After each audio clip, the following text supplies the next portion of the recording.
میں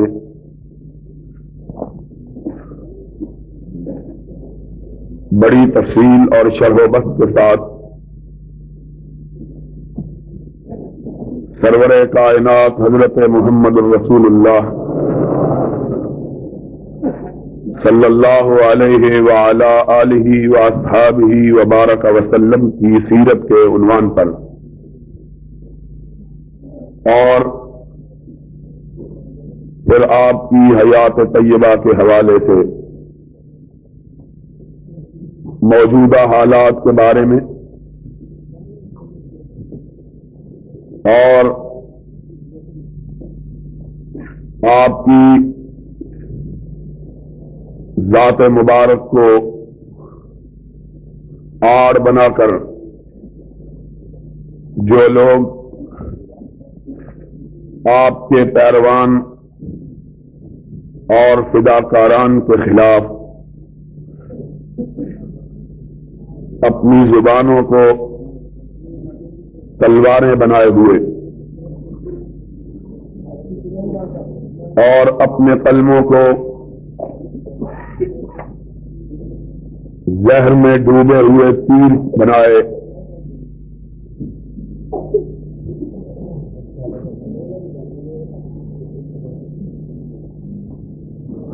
ملک کے امن و امان سے کھیلنا چاہتے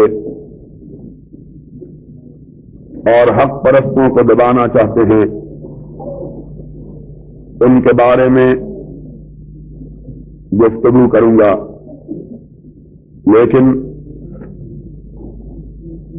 عربی کے ایک پرانے شاعر نے کہا ہے ما کل ما یتمنى المرء مدرکہ تجری الریاح بما لا تشتہی السفن، ہر چیز جو انسان چاہے اس کا ہونا ممکن نہیں ہوتا، بسا اوقات ہوائیں اس طرف کو چلتی ہیں کہ کشتیوں کا رخ ان کے الٹ ہوتا ہے۔ اچانک اسلام آباد سے مدینہ یونیورسٹی کے چانسلر جناب ڈاکٹر عبداللہ صالح العبید، جو عالم اسلام کی ایک نمایاں اور ممتاز شخصیت کے ساتھ ساتھ ہمارے بزرگ اور قابل فخر دوست بھی ہیں، ان کا ٹیلی فون آیا کہ میں یہاں آیا ہوں اور تم سے کچھ باتیں کرنی ہیں، تم لازمی طور پر فوراً پہنچو۔ پرسوں میں روانہ ہوا، کل واپس آنے لگا اسی جلسے کے لیے، میں نے کہا کہ رات کو جلدی پہنچ جاؤں، تو عراق کے وزیر اوقاف جو ہمارے دوست ہیں اور جن کے ساتھ ہمارا جماعتی تعلق بھی استوار ہوا ہے، پھر وہ اسلام آباد آ پہنچے، انہوں نے روک لیا، چنانچہ 3:30 بجے کے قریب رات کو میں گھر پہنچا ہوں۔ بخار بھی ہے، جسم بھی ٹوٹا ہوا ہے اور صبح سو بھی نہیں سکا، سردی لگ رہی تھی، اب بھی سردی محسوس کر رہا ہوں، لیکن اسی اجلاس کی خاطر میں نے اتنا طویل سفر اختیار کیا، وگرنہ آج شاید وہی رک جاتا، تو باتیں شاید اس تفصیل اور شرح و بسط کے ساتھ کو نہ ہو سکے، لیکن پھر بھی کچھ نہ کچھ کوشش کروں گا کہ اگر تمام پہلوؤں کا نہیں تو چند پہلوؤں کا احاطہ ضرور ہو جائے انشاءاللہ۔ باقی پھر اور مواقع بہت جلد ہی میسر آئیں گے، جو بات تشنہ رہ گئی انشاءاللہ ان مواقع پر انہیں پورا کر دیا جائے گا۔ حقیقی بات یہ ہے، اور جسے آج کے اجلاس میں میں پیش کرنا چاہتا ہوں، اور اس بات کو کچھ لاہور کے ایک اخبار روزنامہ جنگ نے بھی تھوڑا سا اجاگر کیا ہے، اور وہ بات یہ ہے کہ اس ملک کے اندر کچھ لوگ محبت رسول کی آڑ لے کر سرور کائنات علیہ الصلوۃ والسلام کا نام نامی لے کر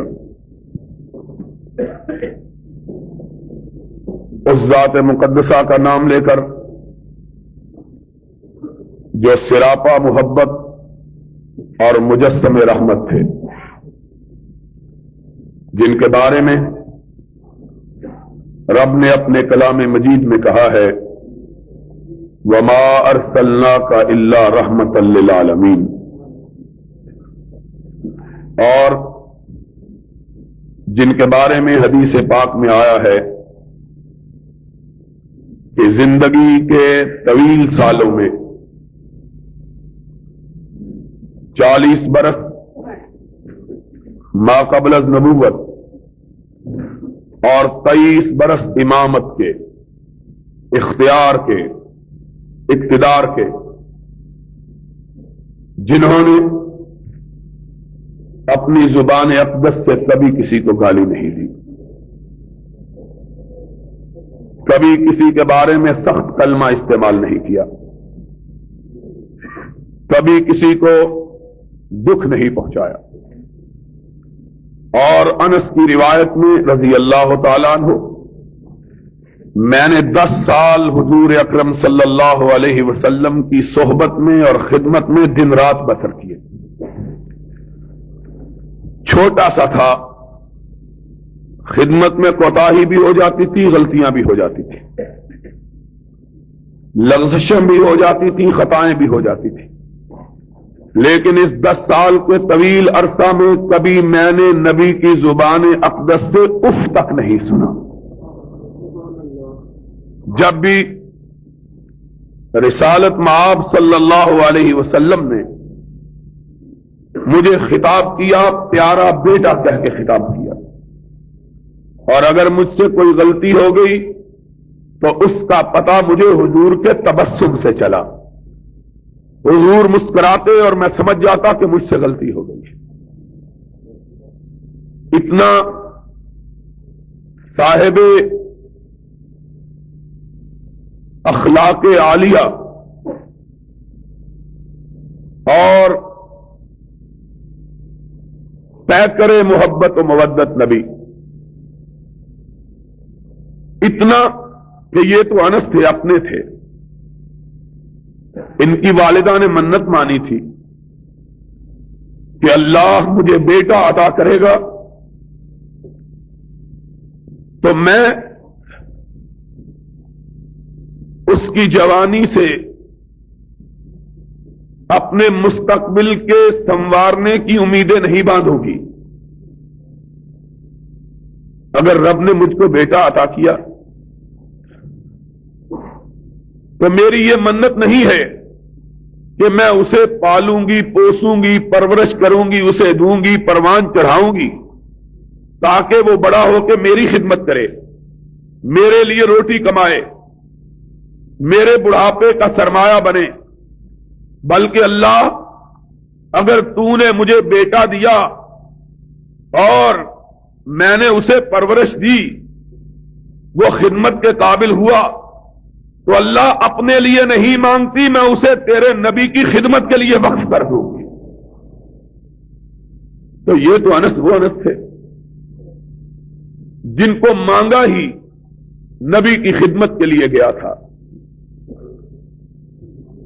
لیکن میرے آقا کے خلق عظیم کا عالم تو یہ تھا کہ اپنے تو اپنے، بیگانے اور مخالف بھی آپ کو گالی دیتے تو آپ کی پیشانی پہ سلوٹ تک نہ پڑتی. حتیٰ کہ ایک دفعے سرور گرامی علیہ الصلوۃ والسلام کے رفیق سفر، یار غار، آپ کے وزیر اول جناب صدیق اکبر رضی اللہ تعالی عنہ کو ایک غیر مسلم نے گالی دی، مسلمان بھی نہیں تھا. صدیق اکبر خاموش رہے. اس نے پھر گالی دی, آپ پھر خاموش رہے. اس نے پھر گالی دی, آپ کا پیمانہ صبر لبریز ہو گیا. آپ نے غصے میں آ کر اس کے جواب میں وہی کلمات اس کی طرف لوٹائے جو اس نے آپ کے بارے میں کہے تھے. ذرا اس نبی کی عظمت اور اس مجسم محبت اور پیکر رحمت کی شفقت اور اس کی بلند اخلاقی تو دیکھو کہ صدیق کہتے ہیں ابھی میری زبان سے اس کے جواب میں لفظ نہ نکلے تھے کہ میں نے دیکھا کہ کسی نے ریشم کی طرح کا ہاتھ میرے کندھے پہ رکھ دیا ہے. پلٹ کے دیکھا تو میرے سامنے سرور کائنات کا چہرہ مبارک ہے. آپ نے فرمایا صدیق چپ رہو, کچھ نہ کہو. جب تک تم چپ رہے تھے فرشتے تیری طرف سے جواب دے رہے تھے, اور جب تم نے گالی دی جواب میں فرشتوں نے کہا اب یہ جانے اور اس کا کام جانے. میں گالی دینے والا بنا کے نہیں بھیجا گیا. اور یہی نہیں کہا بلکہ ساتھ ہی یہ بھی ارشاد کر دیا, فرمایا میرا ماننے والا بھی گالی گلوچ کرنے والا نہیں ہوتا. کوئی مومن نہ لعان ہوتا ہے, نہ سباب ہوتا ہے, نہ شتام ہوتا ہے. وہ مومن ہی نہیں جو لوگوں کی عزت و آبرو سے کھیلے. ایسا نبی جس کے تحفظات کا عالم یہ ہے کہ جب وہ اس کائنات سے رخصت ہو رہا ہے حد نظر تک پھیلے ہوئے اس کے رفقا, اس کے تلامذہ, اس کے فداکار, اس کے جانثار اس کے سامنے ادب سے بیٹھے ہوئے ہیں. وہ جانثار کہ اگر اس کی پلک کا اشارہ ہو تو اپنے دلوں کو اپنے سینے چاک کر کے اس کے پیروں کے اندر رکھ دیں. ایسے فداکار کہ اگر وہ حکم دے تو پہاڑوں کی چوٹیوں سے چھلانگ لگا دیں, سمندروں کے سینوں کے اندر گھس جائیں, اپنا سب کچھ اس کے اشارے پہ لٹاتے ہوئے یہ سمجھے کہ ہم نے کچھ بھی نہیں کیا ہے. ایسے جانثار جن کی محبتوں کا اور عقیدتوں کا عالم یہ ہے, جن کے احترام کی کیفیت یہ ہے کہ انہوں نے ساری زندگی نگاہ بھر کے بھی اپنے محبوب کے چہرے کو نہیں دیکھا ہے. آنکھ اٹھاتے ہوئے حیا آتی ہے, کہیں پوری نگاہ سے دیکھنا نبی کی توہین نہ ہو جائے. اتنا پیار, اتنی عقیدت, اتنا احترام کہ سرور کائنات حضرت محمد الرسول اللہ صلی اللہ علیہ وسلم کی طرف آنکھ اٹھا کے دیکھنا بھی وہ ان کی عظمت, ان کی شان اور ان کے احترام کے منافی سمجھیں. وہ عقیدت مند بیٹھے ہوئے ہیں. سرور گرامی علیہ الصلوۃ والسلام کا آخری دور ہے, آپ کے آخری ایام ہیں. اختلاف کی بات تو ہم سے یہی ہے نا، ہم کو گالی دینے کا سبب یہی ہے نا، ہمارا جرم اور ہمارا قصور یہی ہے کہ ہم نبی کی زندگی کے ابتدائی حالات کا بھی ذکر کرتے ہیں اور آخری کا بھی ذکر کرتے ہیں۔ اور جرم کیا ہے؟ تم اگر 12 وفات کہو تو توہین نہیں ہوتی، اگر ہم کہیں کہ نبی کی وفات ہو گئی ہے تو توہین ہو گئی۔ اختلاف کا سبب کیا ہے؟ وجہ کیا ہے اختلاف کی؟ اور پھر میں بات کو بہت زیادہ نہیں پھیلانا چاہتا، ابھی بہت سے دوستوں نے اپنی بات کہنی ہے، لیکن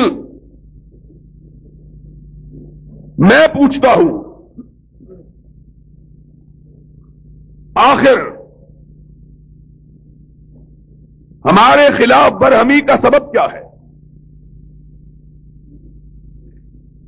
کل تک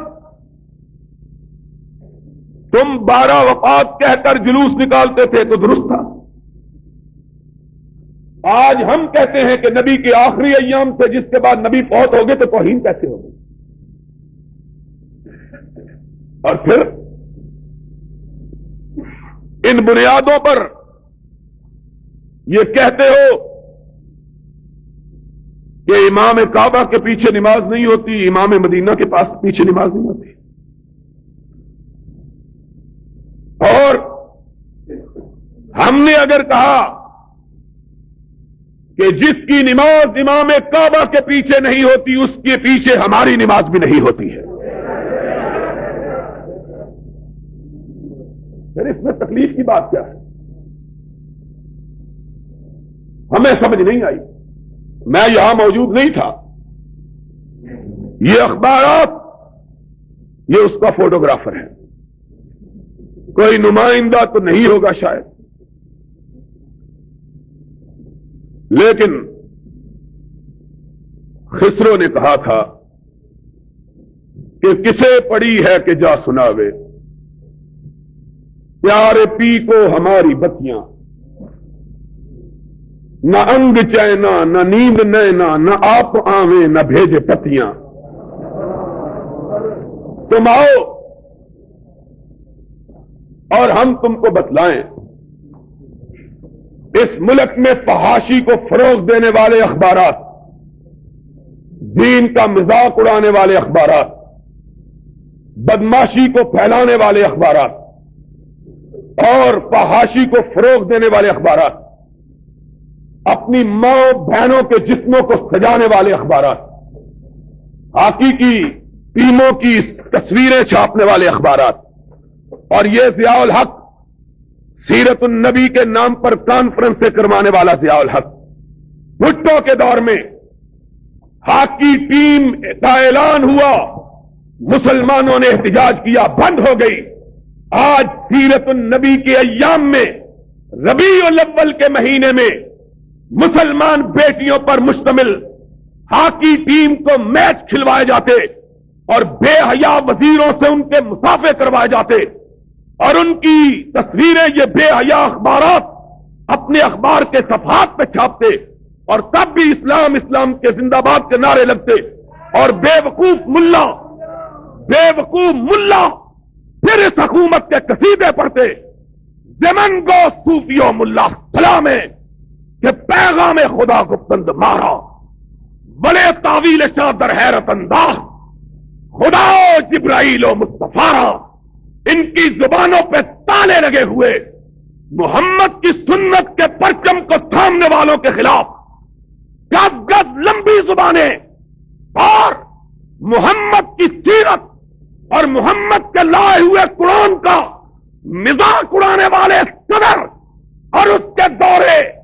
حکومت میں اس کے وزیروں کے اہتمام یہ منعقد ہونے والے میچ، ان پر زبانوں کو تالے لگانے والے ملا، سن لو، کعبے کے رب کی قسم ہے، تم اکثریت میں ہو تب ہو، اقلیت میں ہو تب ہو، سواد اعظم ہو تب ہو، سواد عقل ہو تب ہو، اہل حدیث کا بچہ بچہ کٹ جائے گا، محمد کی سنت پہ آج نہیں آنے دے گا۔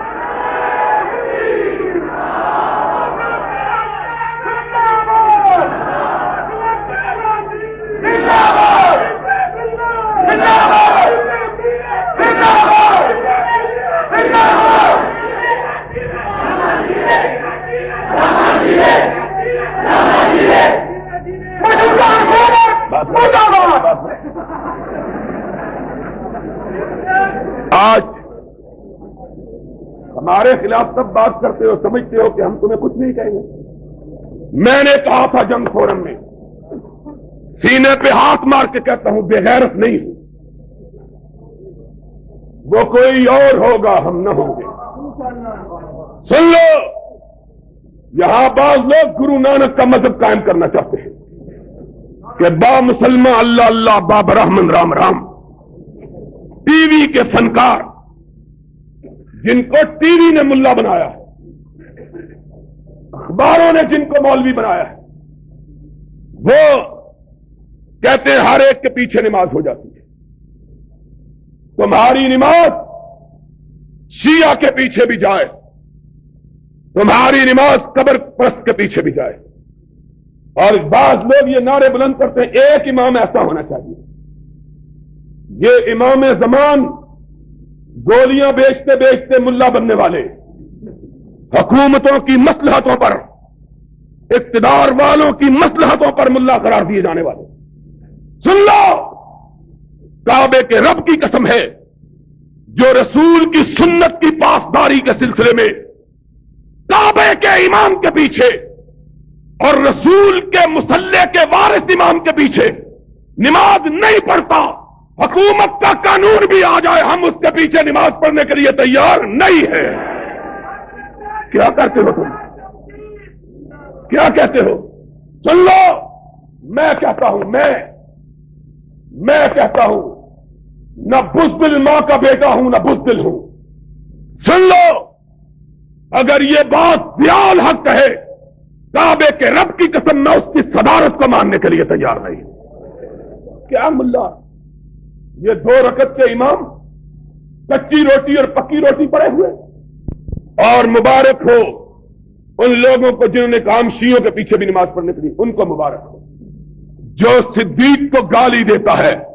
میں اس کے ایمان کو ماننے کے لیے تیار نہیں، اس کی امامت کو کیسے مانوں گا؟ تم بے غیرت ہو، تمہیں بغیر کی کرامت۔ ہم دنیا میں اسی لیے بدنام ہیں، اور خدا کے فضل و کرم سے قیامت کے دن یہی سرٹیفکیٹ بدنامی کا ہماری نجات کا سبب بن جائے گا انشاءاللہ۔ کہیں گے خونے نہ کر دائیں کسے را نہ کشتائیں، خونے نہ کر دائیں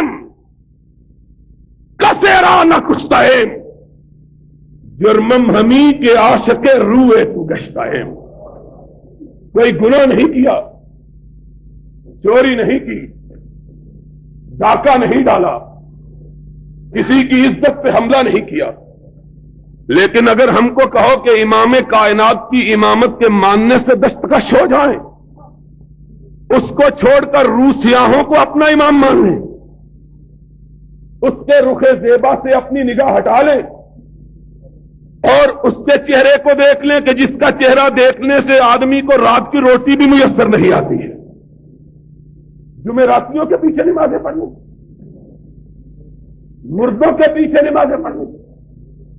ہم سے نہیں ہوتا۔ جا اور ظفر، ایس ایم ظفر، یہ نیا مفتی پیدا ہوا ہے، کیا کہیں، یہ کچھ دوست ہیں، داور حشر میرا نام آیا مال نہ پوچھ، کہ اس میں کچھ پردہ نشینوں کے بھی نام آتے ہیں۔ ظفر بھی بولا ہے اسلام کے موضوع، یاری نہ ہوتی تو میں اس کو بتلاتا کہ جو بدبخت پیر پگاڑا کو اپنا پیر مانتا ہے اس کی بدبختی میں شبہ کیا ہو سکتا ہے؟ جو جواریے کو اپنا پیر مانے وہ ہم کو فتویٰ دے تمہاری نماز جواریے کے پیچھے بھی شرابی کے پیچھے بھی تمہاری نمازیں ہو جاتی ہیں کیونکہ پڑھی نہ پڑھی برابر ہے۔ ہم نماز پڑھتے ہیں اس کے لیے جس کے بارے میں خلیل نے کہا تھا ان صلاتی و نسکی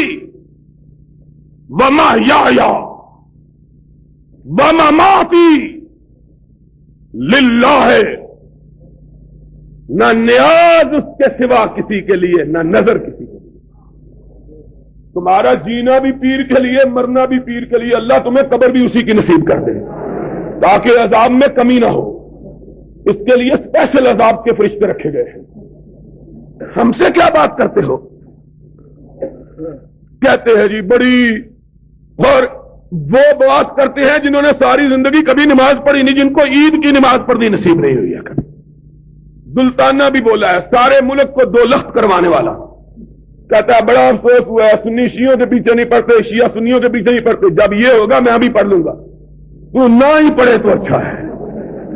کیونکہ آتی تو تجھ کو ہے نہیں، پڑھنا کیا ہے تو نے۔ ہمارے اللہ بخشے ایک بڑے پیارے دوست ہوا کرتے تھے، نام نہیں لیتا کچھ سمجھ جائیں گے،